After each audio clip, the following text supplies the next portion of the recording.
alluded to several times, there's lots of targets within these tumors.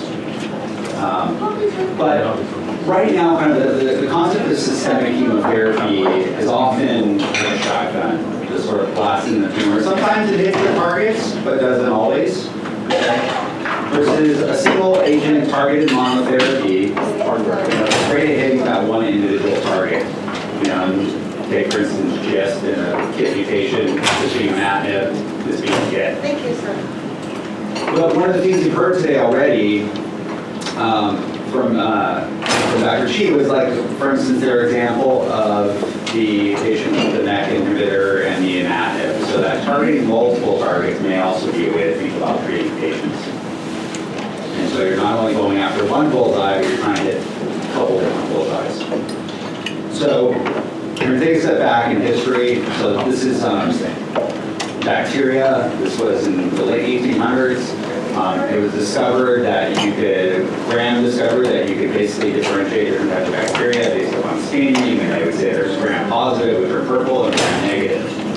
That was kind of the differentiation at that point.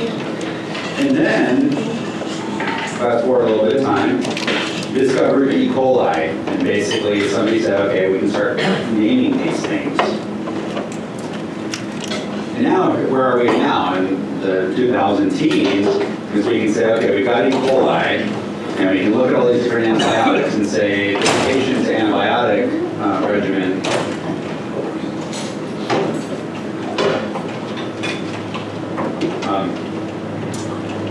is sensitive to, this E. coli is sensitive to ampicillin, but it's resistant in this other clones. And you can start figuring out how we can treat a patient. And sometimes we'll start somebody on an antibiotic and we'll tailor it accordingly based upon what the cultures come back as and what the sensitivities are. And why should we think about cancer any other different way?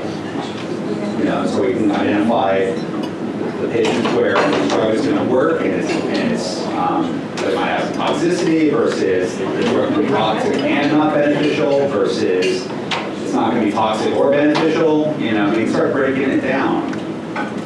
So why do we need to think about this in terms of cancer? Well, as time has gone on, we know that there's a lot of different cancers, but we also are learning a lot more about the biology of a lot of these cancers. At the cellular level, at the gene level, all these different signaling pathways you've heard of today. But you've also heard that there's a lot of overlap between a lot of different cancers, like melanoma has BRAF mutations, just like GIST does. Actually, melanoma has KIT mutations, just like, similar in a way to GIST. So, cancer is often a disease of the genome. Often carcinogens, meaning things like agents that cause cancer, things you might eat, things you might be exposed to, things you might smoke, all are carcinogens. Viruses and infections can cause cancer. Hepatitis virus has been associated with liver cancer. Radiation can cause cancer.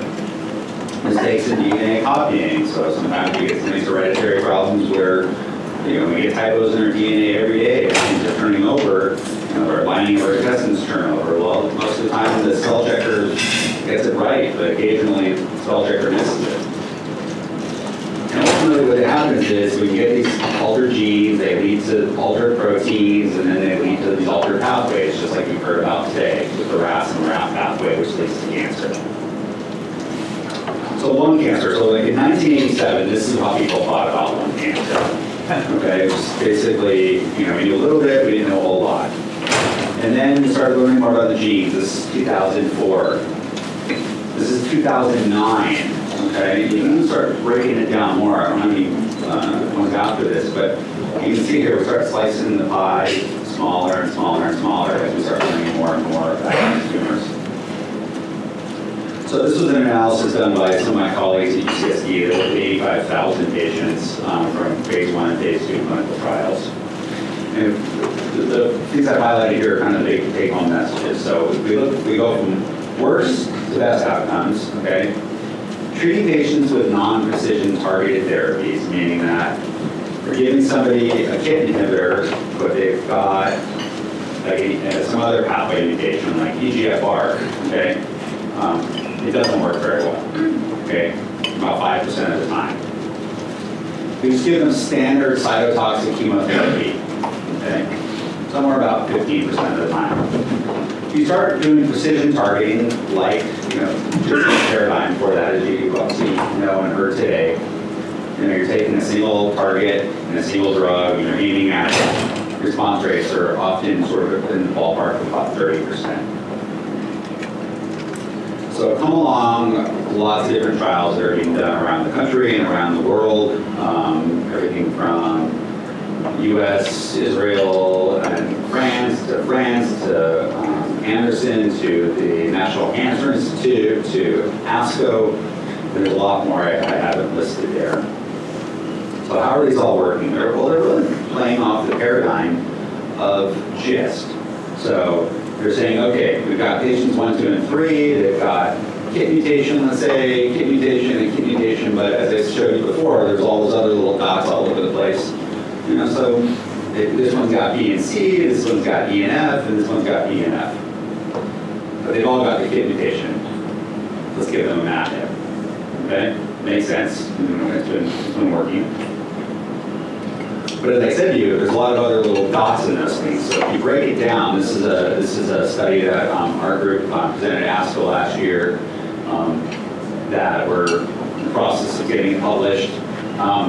That what you can see here is that this is with Raft mutations, okay, as a lead point, which you can start doing this analysis for lots of other pathways. Is that there's a lot of alterations in other pathways simultaneously with these Raft mutations. Okay, so everything's not happening in a vacuum; it's all happening together.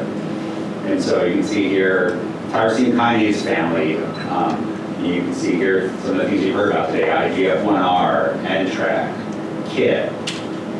PGF, FGF, okay, these are all happening 20% of the time simultaneously with RAS. Cell cycle things, so affecting the cell division. This is DNA repair. This is the RAS, RAF, MEK, ERK, NF1 pathway that we've been talking about in GIST patients. Another signaling pathway called PI3 kinase, and this is sort of a hereditary, often hereditary form of DNA repair as well. So a lot of these things are happening simultaneously. So the challenge is that every tumor is a little bit different. They're like malignant snowflakes, if you will. They're all snowflakes, but they all look a little bit different. They've all got their flavor to them that's a slight bit different than the other one, even though they all look like snow. Okay, and that's because you have you have these co-genetic alterations happening in the tumors. So what has this resulted in? It's resulted in all these trials that have been done to date, basically having low matching rates, meaning that they're taking a handful of drugs and trying to match them to patients, but they're not getting all that good response rates or being able to get the drugs into the patients. So precision basically refers to saying we've got a target and we've got a drug. A goes with A, B goes with B, C goes with C. The same thing, A, E, and F here. What personalized refers to, and these words have been often used synonymously, but they're different because the precision is really the targeting, if you will. The personalized is thinking about each patient individually, thinking about drug dosing, thinking about how to treat them in a combination. And so they're different, but they're related. And so could you actually mix these together and actually think about maybe trying to target more than one alteration? So we developed a program at UCSD in collaboration with myself and Raft, who's the head of medical oncology there. She for many years was at MD Anderson and had started their phase 1 clinical trials program there, and had built that up and then came to UCSD. And she was actually the original person that actually introduced me to sort of the clinical grade next generation sequencing when she came. And we started talking, and we came up with a plan to basically develop a personalized medicine program based around treating people with different diseases agnostic to whatever their histology was. So it didn't matter whether it was GIST or lung cancer or colon cancer or whatever. We just said we're going to take bad diseases and we're going to see if we can try to do molecular targeting therapy for them. And we're going to take this to a second level. Not only going to take people that have been previously treated and failed other lines of therapy, but we're going to try to move this to the first line with the concept that why wait till they develop all these resistance mechanisms when we treated them with 3-4 lines of therapy? Why not get them early? And so as of just a couple days ago, we have now on this trial consented 435 patients. We opened the trial in 2015, so we've been open for over 4 years now. This has really been a trial that's been in evolution as the technology has evolved. It started out with just genetic testing with Foundation Medicine's panel, and my disclosure is that Foundation was supporting this trial in terms of funding. But as time went on, when they had their circulating tumor DNA test that came out, that was CLIA approved, we added that on. When they had their PD-L1, the immune checkpoint marker, we added that. When they developed their tumor mutation burden, which basically looks at the number of mutations per segment of DNA, we added that on, and then the microsatellite status. So it's been an evolving study over time. We don't necessarily do everything now the way we did it 4 years ago, just because that's changed. So what was our study population? So we said, we're going to take people with greater than 50% mortality in 2 years. So like these are bad diseases. And these are bad diseases in things like, this is like gallbladder, pancreas, liver, esophagus, bile duct cancers. This is stage 3 disease. That's not even stage 4 disease. That's just lymph node involvement. So they haven't even metastasized distant organs yet. You can still see gallbladder based upon National Cancer Database in the United States, it's like national data, 90% mortality in 2 years. And it hasn't even metastasized. These are bad problems. These aren't good diseases. So, and then obviously a lot of the stage 4 diseases of all these ones are worse, and then these ones are not, so hot either. Okay. So we said that's what we're going to enroll in this trial. Now, one of the things that Dr. Bergerac had developed when she was at Anderson and sort of has evolved also over time was this concept of a matching score. So, at its most simplistic concept, it's that if you look at the reports that we get for any one of the sequencing tests, X number of alterations are identified. How many of these alterations did we actually target? So I'll just give you 2 examples. So this is the same sequencing. This is the patient getting molecularly matched therapy versus actually getting standard of care. So the BRCA genes are associated with DNA repair. There's data suggesting that platinumate, like carboplatin, cisplatin, portend sensitivity with these genes. So there's a molecular sort of signature that suggests that this drug will work better in patients that have a BRCA mutation. Okay. The PI3 kinase pathway is one of these signaling pathways, and both of these genes are altered, are part of that pathway, and this is one of the drugs that can target that pathway. So we would consider this like a 3 out of 3 match, or 100% match from what we know in terms of the genes.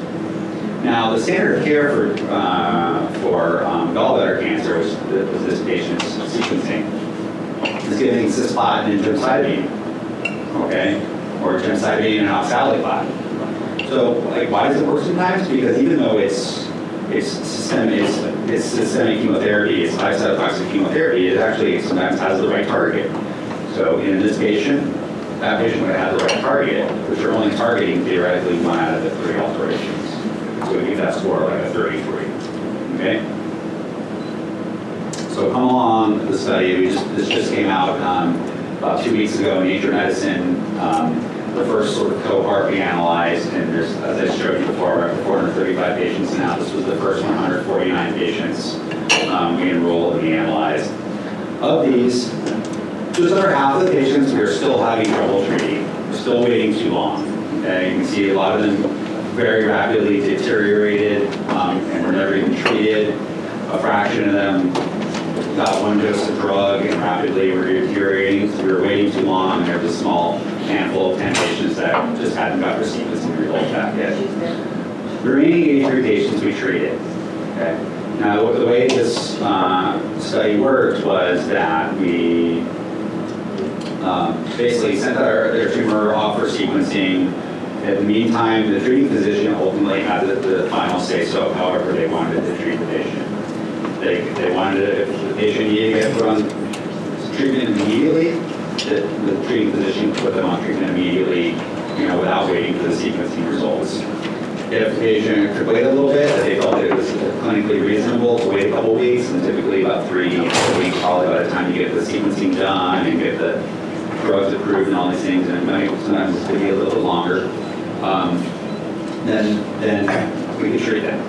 So ultimately, we would then get the results, and then we would review each person's sequencing results on a molecular tumor board. We would do this not only as a weekly big group molecular tumor board, but on a daily basis. As soon as we would get the results, we would actually send an email around, sort of an ad hoc email virtual molecular tumor board amongst us, and basically come up with a treatment regimen.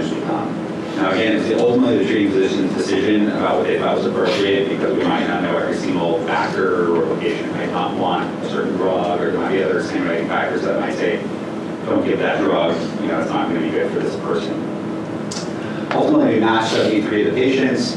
We then use the molecular matching score, or matching score, to sort of divide these patients up into patients that had more than half their alterations hit versus less than half. And the less than half also included those patients that had just an unmatched therapy, so a score of 0.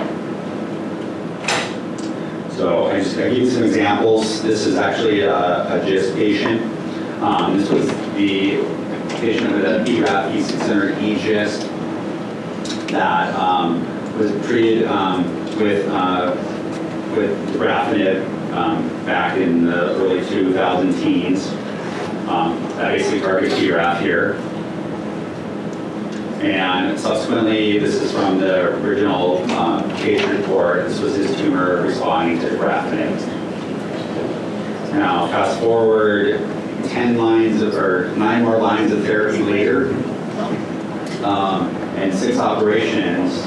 I met him last year, right around this time, and he had rapidly progressed on his tumor, on his disease after his last operation. He had some lesions up in his lung as well, and the lesions down in his pelvis here. And so rapidly recurred. He was on Rapinib, and then Trametinib was added. We got his sequencing done, and he had a cell cycle alteration as well. Okay, so we added on an inhibitor to target the cell cycle.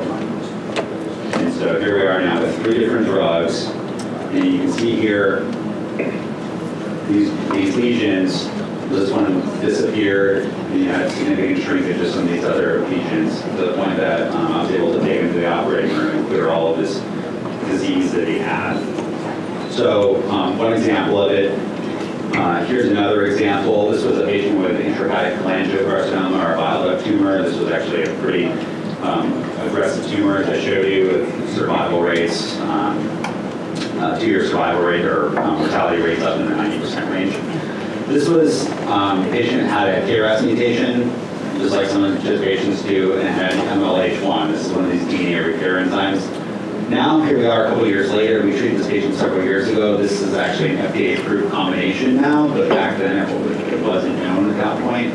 We put the patient on an immune checkpoint inhibitor based upon this altered DNA repair. And this patient, you can see here, here's a tumor up in his liver, had a nice response here. Here's another, there's a large lymph node right here, which basically melted away. If that doesn't convince you, here's his tumor marker. It was actually, our tested UCSD maxes out at 10,000, so it was actually, the report is greater than 10,000. And you can see here with treatment, it actually came down and normalized out with time. So what we, stepping back from the anecdotes and what is the actual data from the patients that we reported in the study. So half the patients derive some type of clinical benefit in the high matching score group versus the low matching score group was 22%. This includes the dark green is partial responses or complete responses.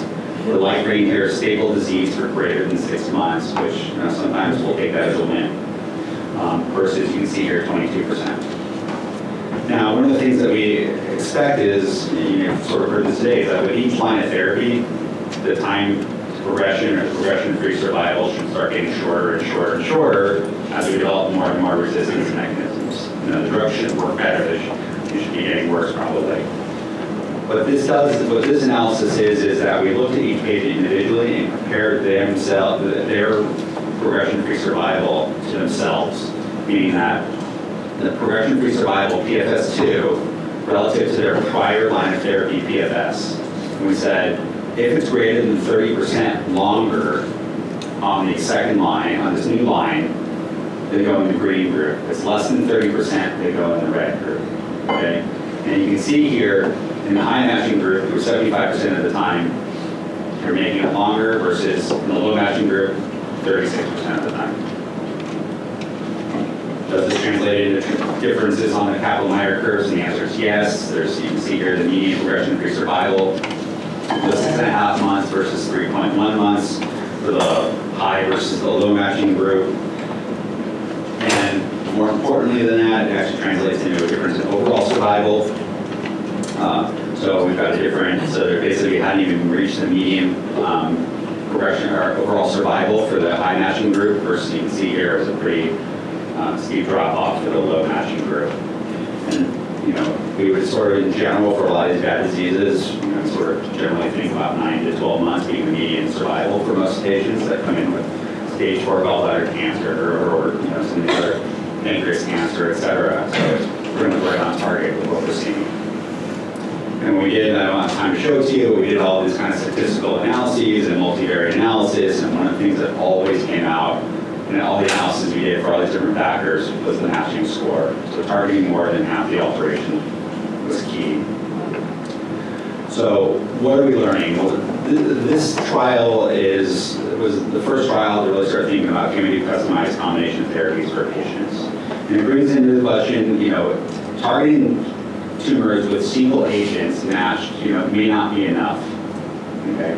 Number one. Number two is that the big concern that people had was can we safely give these patients drugs that have never necessarily been tested in phase 1 trials before? And the answer is yes. What we did was we would start with lower doses and work our way up. The third thing is that we can match about half the patients on therapy. So half the patients were still, we're missing out on a fraction, about 45% of the patients still because we're getting to them too late.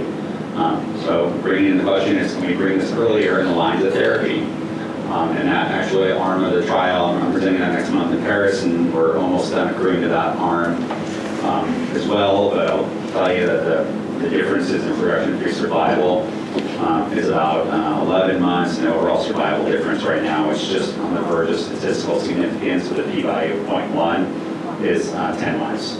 So we're moving things along. This is not only about just using targeted agents, it's about combining targeted agents with immunotherapy. So we still do have a lot to learn now. We're really kind of, just at the tip of the iceberg with the genetic stuff we're looking at. There's so much more to learn. So I don't have time today, but there's actually a companion paper that came out with our paper in Nature Medicine about using transcriptomics for predicting proteomics, which is this is RNA, this is protein, this is the methylation stuff that I sort of alluded to with SDH patients. Metabolomics, so again, kind of alluding to the SDH type of population. The microbiome, being that we all have bacteria in our bodies, in our colon, and in our skin, et cetera. It's playing a role. We just don't understand how the whole role is playing within us. And then I'm just going to finish off with one another patient scenario. I don't normally take care of patients with breast cancer. I can't explain more than serendipity why this patient was sent to me by one of the medical oncologists out in the community, but basically she had bowel obstruction. Her ureter was partially blocked. She had ascites, which is kind of cancerous fluid in her belly. She had lymph nodes in places in the belly where breast cancer shouldn't go to. And she had bowel obstruction. And so he said to me, hey, can you give her an ostomy? She's had 6 lines of therapy. She's had 10 different drugs. I want to send her to hospice, but at least we can get her eating. And so I took her to the operating room, apologized for the picture post-lunch, but she basically had disease throughout her abdomen. All this kind of white stuff is all disease here. So I'm interested in genomics. I'm like, what the heck? We have nothing to lose except for maybe a couple $1,000. We sent off for sequencing, and lo and behold, she had a lot of mutations. Wow. So you say to yourself, how the heck do you target just one of those mutations, or two of those, or three of those? She had 13 patients. I mean, we'll kill her giving her 13 different drugs. It's not possible. One of the things she has is a high tumor mutation burden. And so the tumor mutation burden is the number of mutations per megabase, meaning like segments of the genome. So this is sort of the definitions down here. These are the cutoffs that Foundation Medicine uses. They're cutoffs for low, intermediate, and high tumor mutation burden. So she falls into the high tumor mutation burden. Well, our group had just published a paper right around that same time showing that in patients that were treated in our center, that if they had a low or intermediate tumor mutation burden, response rate to immunotherapy was about 20%, versus when they had a high, it was about 60%. You actually break it down, the lows in the study, lows were about 12%, and the intermediates were about 30%, but it's still not really getting there, versus the highs were 60%. So I had her see Shumei Kato, who's one of the medical oncologists I work closely with, who sees some of the GIST patients, as well as GI malignancies, and also does a lot of personalized medicine work. And so we put her on immunotherapy. We put her on nivolumab. She started that just so it turns out on the 2-year anniversary of us opening the trial. And so we started out here, and she was supposed to go to hospice. And this was at 14 months. She's actually now February of 2017, so we're 2+ years out. And basically, she's actually had a complete response. She's got no evidence of disease. I took her back to the operating room at one point, reversed her ostomy. She's living the life. She was actually featured in National Geographic in January, as was the trial. So pretty miraculous change in the course of her treatment. Is this going to happen to everybody? No, but anecdotes like this, they're important to hear about because, the right patient, right situation, the right targets, Right, doctor. it works. And so this basically just summarizes things. I don't have a whole lot else to add here. I'm not going to read this off since we're out of time, but we still have a lot to learn, and I will stop there. Thank you.